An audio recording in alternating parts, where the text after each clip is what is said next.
வணக்கம் உறவுகள், நண்பர்கள், தமிழ் சொந்தங்களா எப்படி இருக்கிறீங்க? நல்லா இருப்பீங்கன்னு நான் நினைக்கிறேன். நானும் அதே போல தேவனுடைய சுத்த கிருபையால நல்லா இருக்கிறேன். காலையில எழும்பி எப்பயும் போல வழமையா ஜெபிச்சுட்டு, அதுக்கு பிறகு வேலைக்கு போயிட்டு, அதுக்கு பிறகு அடுத்த வேலைக்கும் போயிட்டு, இப்ப வந்து நேரம் 4 மணி ஆகுது. நாளைக்கு அ விடுமுறை நாள் ஒன்று வர்றதால, இங்க வந்து இண்டியோட பிரான்ஸ்ல உள்ள முக்கியமான ஒபிஸுகள், பள்ளிக்கூடங்கள் இப்படியான இடங்கள்லாம் விடுமுறை நாளைக்கு ஒரு நாள் வெள்ளிக்கிழமை. அது ஒரு ஃபரியே நாள் என்று சொல்லுவார்கள். அதனால் அங்கால சனி ஞாயிறுன்றபடியால் சின்ன சின்ன இடங்களுக்கு ஆக்கள் விடுமுறையோடு போய் கொண்டிருப்பார்கள். அப்போ இன்றைக்கு வந்து ரோட்டுகள் எல்லாம் வந்து கொஞ்சம் பொழுதுபடுற நேரம் கொஞ்சம் இறுக்கமாக இருக்கும். அப்போ வந்து அப்படி இருக்கேக்கில்ல இன்றைக்கு ஒரு கிழமைக்கு பிரான்ஸில் வந்து காலநிலையம் வந்து மழையும் குளிரோடையும் இருக்கும் என்று சொல்லி வானிலை மையம் தெரியப்படுத்தி இருக்குது. அதுகள் எல்லாத்தையும் நீங்கள் பார்க்கிற நீங்கள் உங்களுக்கும் தெரியும். நாங்கள் சொல்லித்தான் தெரிய வேண்டும் என்று தெரிந்து கொள்வீர்கள். அதே போல வேதம் எப்படி சொல்லுகிறான்னு கேட்டால், பெலனற்றவனுக்கும் பெலன் இல்லாதவனுக்கும் பலத்தை கொடுக்கிறது இயேசு கிறிஸ்து என்று சொல்கிறார். ஏன் அதை சொல்லுகிறேன்னு கேட்டால், தேவன் தான் எங்களை சுகபத்திரமாக நடத்தி கொண்டிருக்கிறார். உலகத்தில் உள்ளவர்கள் எல்லோரும் சொல்லலாம், எனக்கு கடவுளை தெரியாது, அதாவது இயேசு கிறிஸ்துவை தெரியாது என்று சொல்லி நீங்கள் இலகுவாக சொல்லலாம்.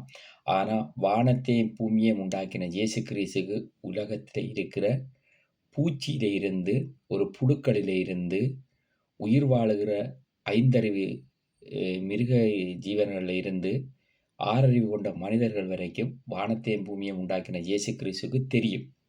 அதில் எந்த மாற்று கருத்தும் இல்லை.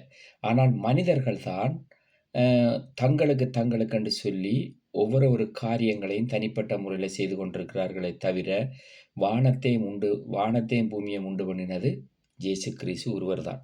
சத்தியத்தை அறிவீர்கள், சத்தியம் உங்களை விடுதலையாக்கும் என்று சொல்லி பைபிள் திட்டமும் தெளிவாக சொல்லியிருக்கிறது. நான் இப்பொழுதும் என்னுடைய வன்னிமலத்தில் யூடியூபில் இயேசு கிறிஸ்துவினுடைய பதிவோடு தான் பின்பும் மற்ற காரியங்கள் எல்லாம் வந்து கொண்டிருக்கும். அது அப்படியே இயேசு கிறிஸ்துவினுடைய காரியம் கடந்து செல்லட்டும். சில நேரம் நீங்கள் கேட்கலாம், உங்களிடம்தான் இயேசு கிறிஸ்து இருக்கிறார், மற்ற மதங்கள் எல்லாம் கடவுளை பற்றித்தானே சொல்லுது அப்படி என்று சொல்லி. மதத்தையோ மார்க்கங்களையோ நாங்கள் தவறு கூறுவதோ அது எங்களுடைய வன்னிமலத்துளி யூடியூப்பினுடைய வேலை கிடையாது. யாரெல்லாரும் இயேசு கிறிஸ்துவை ஏற்றுக்கொண்டிருக்கிறார்களோ அவர்களுக்கு இயேசு கிறிஸ்துவை பற்றி நன்றாக தெரியும். யாரெல்லாம் இயேசு கிறிஸ்துவை ஏற்றுக்கொள்ளவில்லையோ அவர்களுக்கெல்லாம் இயேசு கிறிஸ்துவை பற்றி தெரியப்படுத்த வேண்டியதாக எங்களுடைய கடமையை தவிர, அது இஸ்லாம மதமாக இருந்தாலும் சரி, புத்த மதமாக இருந்தாலும் சரி, இந்து மதமாக இருந்தாலும் சரி, அவர்களை நாங்கள் குறை சொல்லுவதற்கு இடமே கிடையாது வன்னிமலத்தில் யூடியூப்பில். காரணம் எல்லாரும் சொல்வார்கள், உலகத்தில் உள்ள எம்மதமும் சம்மதம் என்று சொல்லி சொல்வார்கள். ஆனாலும் கூட விசேஷித்த விதமாக இயேசு கிறிஸ்துவனுடைய சத்தியம் என்பது அது மிகப்பெரியதாக இருக்கிறது. அதனால் தான் நான் ஆண்டவரை பற்றி சொன்னேன். 3 நிமிடம் கடந்து விட்டது. இயேசு கிறிஸ்துடைய காரியம் அப்படியே கடந்து செல்லட்டும்.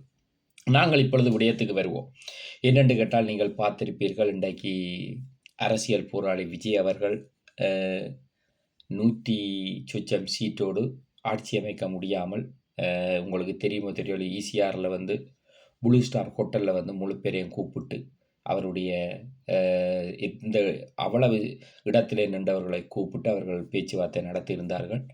பேச்சுவார்த்தை நடத்தியும் கூட அவருக்கு வந்து ஆட்சி அமைப்பதற்கு அதிகமாக 10 சீட்டு வேணும் என்று சொல்லியிருந்தார்கள்.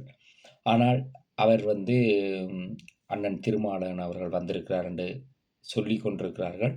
உண்மையிலே ஆட்சி அவருக்கு வந்து 9ஆம் தேதி ஆளுநர் அழைத்திருக்கிறார். அதே மாதிரி அவருக்கு முதல்வர் என்ற அந்தஸ்தை கொடுப்பதற்கு 9ஆம் தேதி நாள் குறிக்கப்பட்டிருக்கிறது.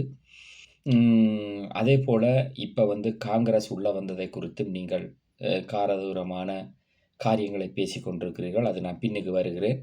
அதே போல் மற்ற சில கட்சிகளும் தவக கட்சியோடு சேர்வதற்கு பேச்சுவார்த்தை நடத்தி முடிந்திருக்கிறது. இதுக்கிடையில் ஒரு சின்னொரு காரியம் எப்படி என்று கேட்டால், அதிமுகவும் திமுகவும் ஒன்று சேர்ந்து விடும் என்று சொல்லி சில பேச்சுவார்த்தைகளும் நடந்து கொண்டிருந்தது. ஆனால் இன்றைக்கு இதுக்கு முன்புக்கு இருந்த மதிப்புக்கு மரியாதைக்கும் உரிய ஐயா ஸ்டாலின் அவர்கள் சொல்லிவிட்டார், தவக கழகத்துக்கு அவர்கள் தான் இனி எதிர்க்கட்சியாக அமரப் போகிறார்கள். அவர் சொல்லிவிட்டார்.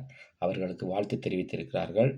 அவர்கள் எதிர்க்கட்சியாக இருந்து கொண்டு தவக கழகம் ஆளுங்கட்சியாக இருக்கும்.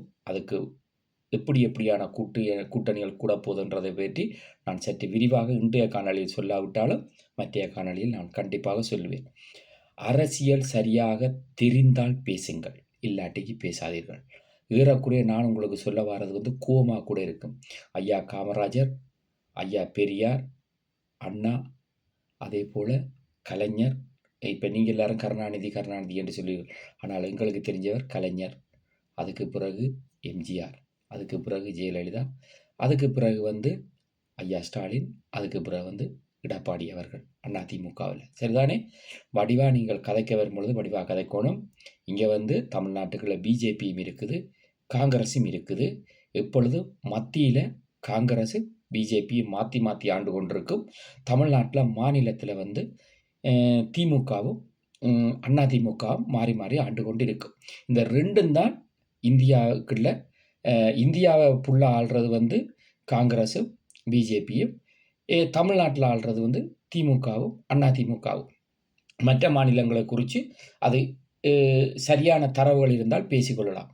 நீங்கள் ஒன்றை புரிந்து கொள்ளுங்கள், இது கட்சி சார்ந்த விடயம். இந்த கட்சி சார்ந்த விடயத்தில் தமிழ்நாட்டை பொறுத்தவரையில் நீங்கள் சொல்லி கொண்டு வருகிறீர்கள், காங்கிரஸ் இப்படியெல்லாம் நடந்திருக்குது விடுதலை போராட்டத்தில் என்று சொல்லியிருக்கிறீர்கள். அதாவது தமிழீழ விடுதலை புலிகளுக்கு எதிராக காங்கிரஸ் முற்றுமுழுதாக போரை அழிப்பதற்கு உண்டுதுணையாக இருந்தது என்று சொல்லியிருக்கிறீர்கள்.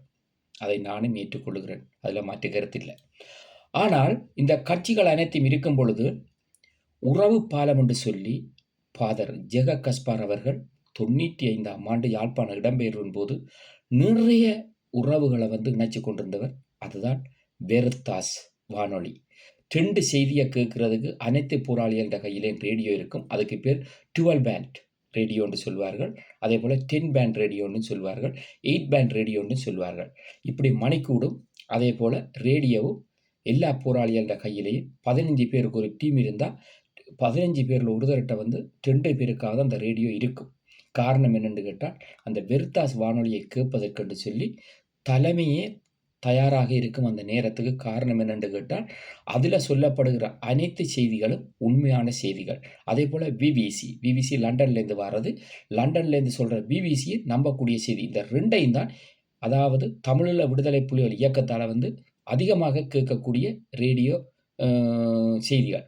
இப்படி இருக்க இந்த சூழலில் ஃபாதர் ஜெக கஸ்பார் அவர்களை தேசிய தலைவர் அவர்கள் நேர்காணலுக்காக அழைத்திருந்தார். அவர் அங்கு நிறைய காரியங்களை தங்கி இருந்து அவருக்கு அனைத்து காரியங்களையும் செய்து கொடுத்து, அதே போல் தலைவரோடு அதிகம் சிரித்து பேசி காணொளிகளை பதிவு செய்த ஒருவர் என்ற பெருமையும் ஃபாதர் ஜெக கஸ்பார் அவருக்கு தான் இருக்குது.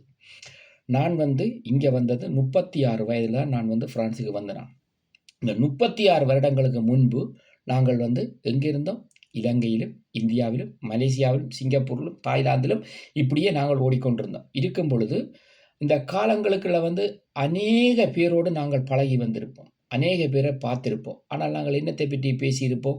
போராட்டத்தை குறித்து பேசியிருப்போம். போராட்ட உணர்வோடு வாழ்ந்தால் போராட்டத்தை குறித்து தான் எங்கும் பேசுவோம். அப்போ எனக்கு 30 வயதில் தான் திருமணம் நடந்தது. 30 வயது முடிய போகிற நேரத்தில் தான் எனக்கு திருமணம் நடந்தது. அது அழகான திருமணம். எனக்கும் அழகான 3 பிள்ளைகள். அவர்கள் எல்லாம் படித்து நல்லபடியாக இருக்கிறார்கள். அவர்கள் கூட போராட்டத்தை பற்றி கேட்பார்கள், அவர்களுக்கும் தெரியப்படுத்துவேன். அது தாய் தகப்பன்ற கடமையிலிருந்து நான் செய்கிற ஒரு காரியம். சரி, இப்போ விடயத்துக்கு வருவோம். நாங்கள் இந்த போராட்டம் இறுக்கமாக மே 18 எங்களுடைய மறக்க முடியாத ஒரு நாளாக இருக்கிறது.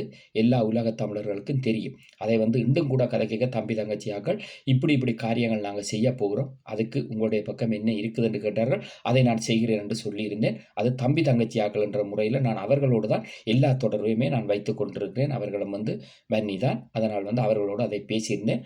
அது மே 18 அந்த காரியத்தை நல்லபடியாக அவர்கள் செய்வார்கள். அது உலக தமிழர்களால், உணர்வு பூர்வமான தமிழர்களால் மறக்க முடியாத ஒரு நாள். சரி, இப்போ விடயத்துக்கு வருவோம். இந்த காணொளி சற்று நீளமாக இருக்கு, பொறுமையாக கேளுங்கள்.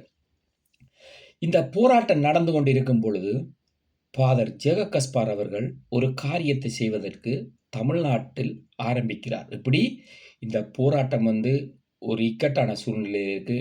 மத்தியில் காங்கிரஸ் இருக்குது, மாநிலத்தில் ஐயா கலைஞருடைய ஆட்சி இருக்கிறது.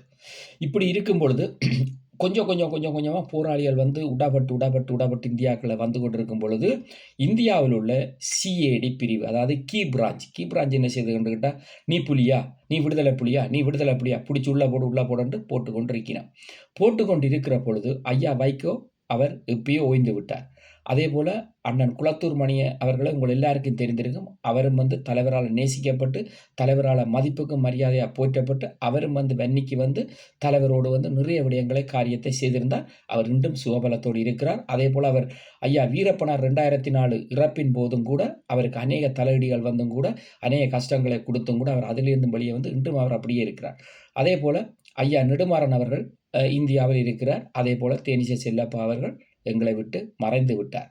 இது எல்லாம் உங்கள் எல்லாருக்கும் தெரிந்த தரவுகள் தான், தெரியாதது ஒன்றுமில்லை. சரி, இப்போ விடயத்துக்கு வருவோம். ஃபாதர் ஜேக்கஸ்பார் அவர்கள் ஒரு ஒரு தமிழ் மக்கள் ஒரு ஒருங்கிணைப்பை வந்து என்ன செய்கிறார், தமிழ்நாட்டில் வந்து கூட்டி நாங்கள் இப்படி போராடுவோம், இந்த வழியில் போராடுவோம், இப்படி போராடுவோம் என்று சொல்லும் பொழுது நான் சிலருடைய பேர் சொல்ல மாட்டேன். காரணம் என்னென்று கேட்டால், என்னுடைய வன்னி மலத்திலோஜி டிப்பில் தேவையற்றவருடைய பெயர் வராது. யார் யார் தவறு செய்தவர்கள், யார் யார் தவறு செய்யவில்லை என்று சொல்லி உலகத் தமிழர்கள் அனைவருக்குமே தெரியும். ஆனால் நீங்கள் இப்போ ஒவ்வொருத்தரும் வந்து முரண்படாமல் கருத்துக்களை சரியான முறையில் விதைச்சு கொண்டு செல்லுங்க. கருத்துக்களை நீங்கள் பிள்ளையா விதைச்சிங்கள் என்று சொன்னால் எங்களுக்கு பின்னுக்கு வந்து கொண்டிருக்கிற சந்ததிகள் வந்து அவர்களும் அதே தொனியில் வந்து தான் நிற்பார்கள். சரிதானே? எங்களோட போராட்டம் உன்னதமான போராட்டம், எங்களோட மாவீரர்கள் உன்னதமான மாவீரர்கள்.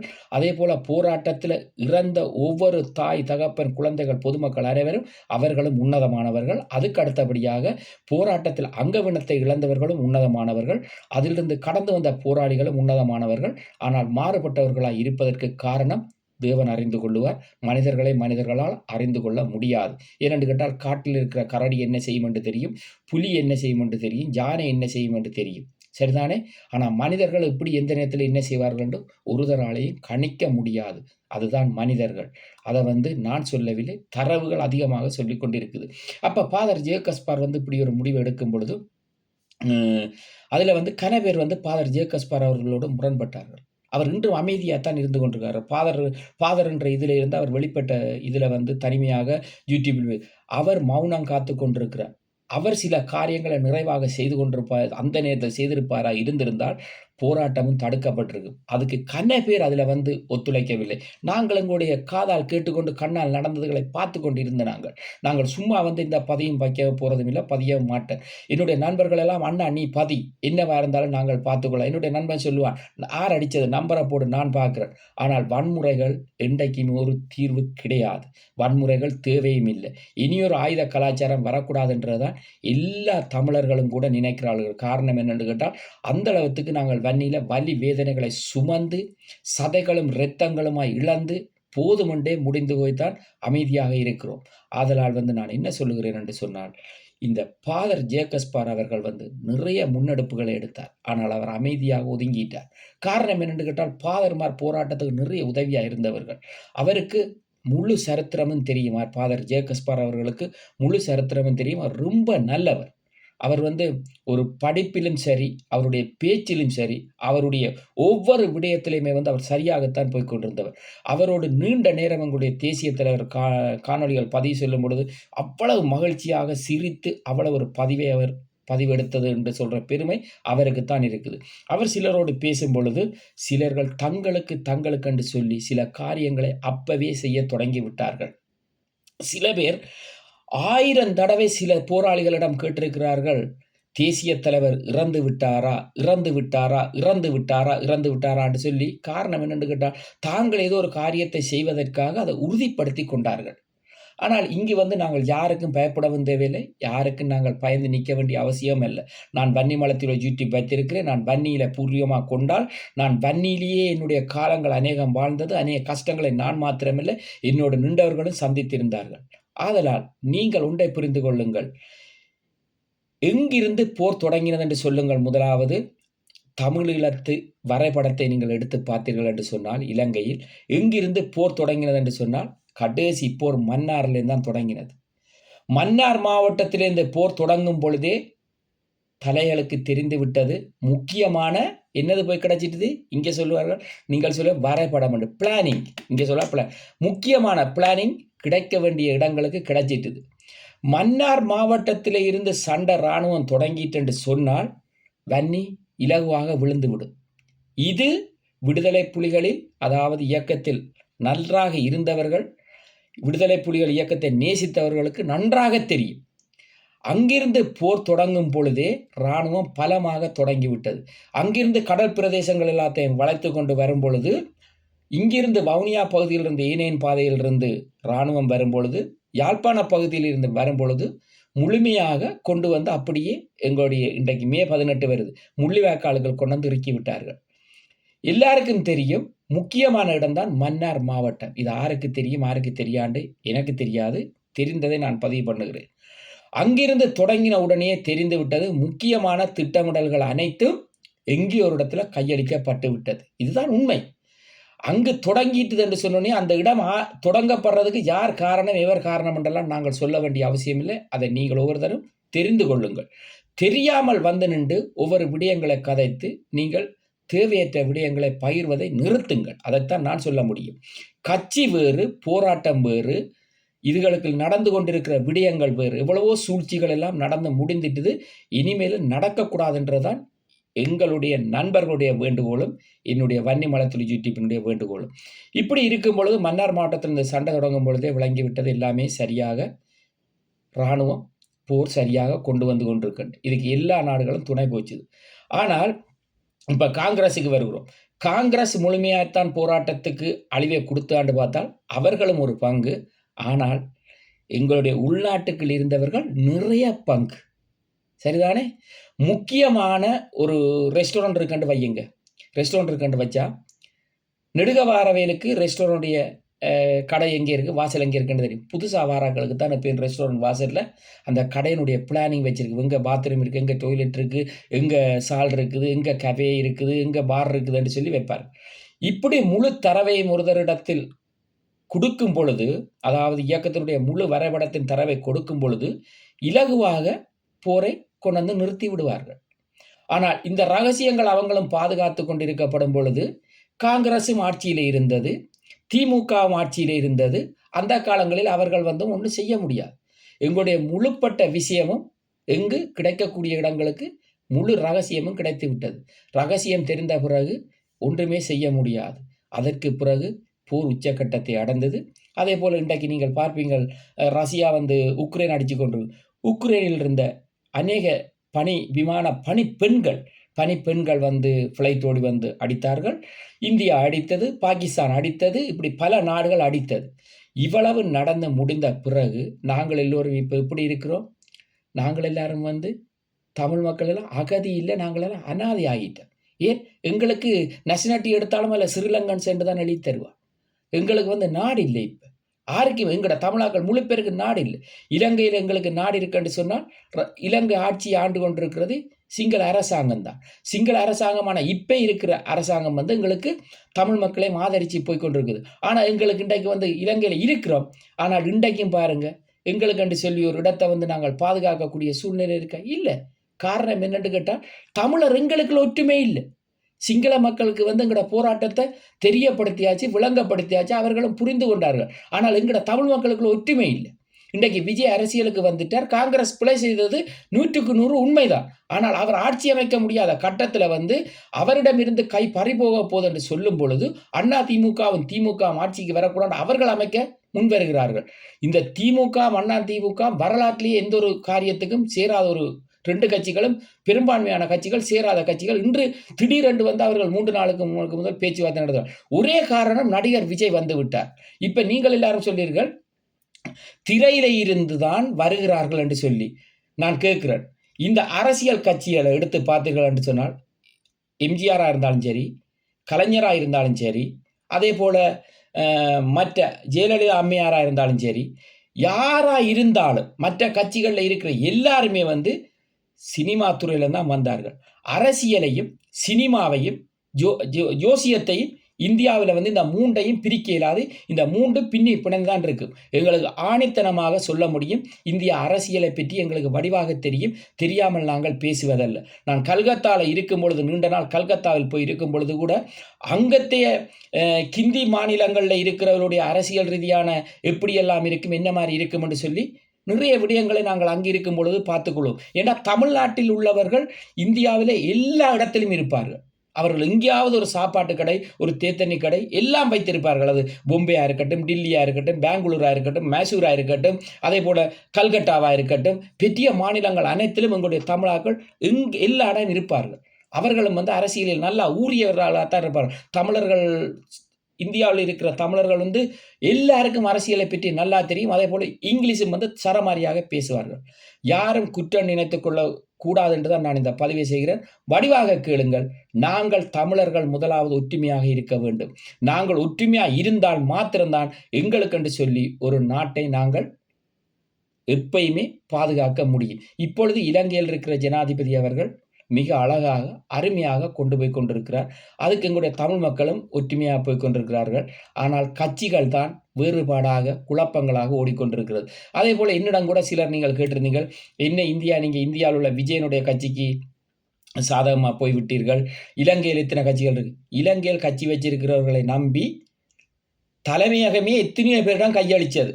நீங்கள் இப்படி செய்யுங்கள், இப்படி செய்யுங்கள் என்று. யார் செய்தார்கள்? ஒரு தடவை செய்யவில்லை. ஆனால் இன்று வரைக்கும் கடிபட்டு கொண்டு தான் கிடக்கிறேன். ஒரு கதை ஒன்று சொல்லட்டா? முதலைக்கு நாக்கு இல்லை, உடும்புக்கு 2 நாக்கு, தவளைக்கு நீட்டு நாக்கு, அதே போல பாம்புக்கு கால் இருக்குது, வேதம் சொல்லுது. ஆனால் ஒருத்தருக்கும் பாம்புக்கு கால் இருக்கிறது தெரியாது. அதே போல இப்படி நிறைய கதைகளை நிறைய பேர் சொல்லி கொண்டு வருவீன. உண்மை எதென்று கண்டறிஞ்சு நடந்து கொள்ளுங்கன்னு சொல்லி உங்களிடம் இந்த விடை பெற்றுக் கொள்கிறேன். உங்கள் அன்பு என்ற நன்றி வணக்கம் நண்பதாம் சொன்னவர்கள் அனைவருக்கும்.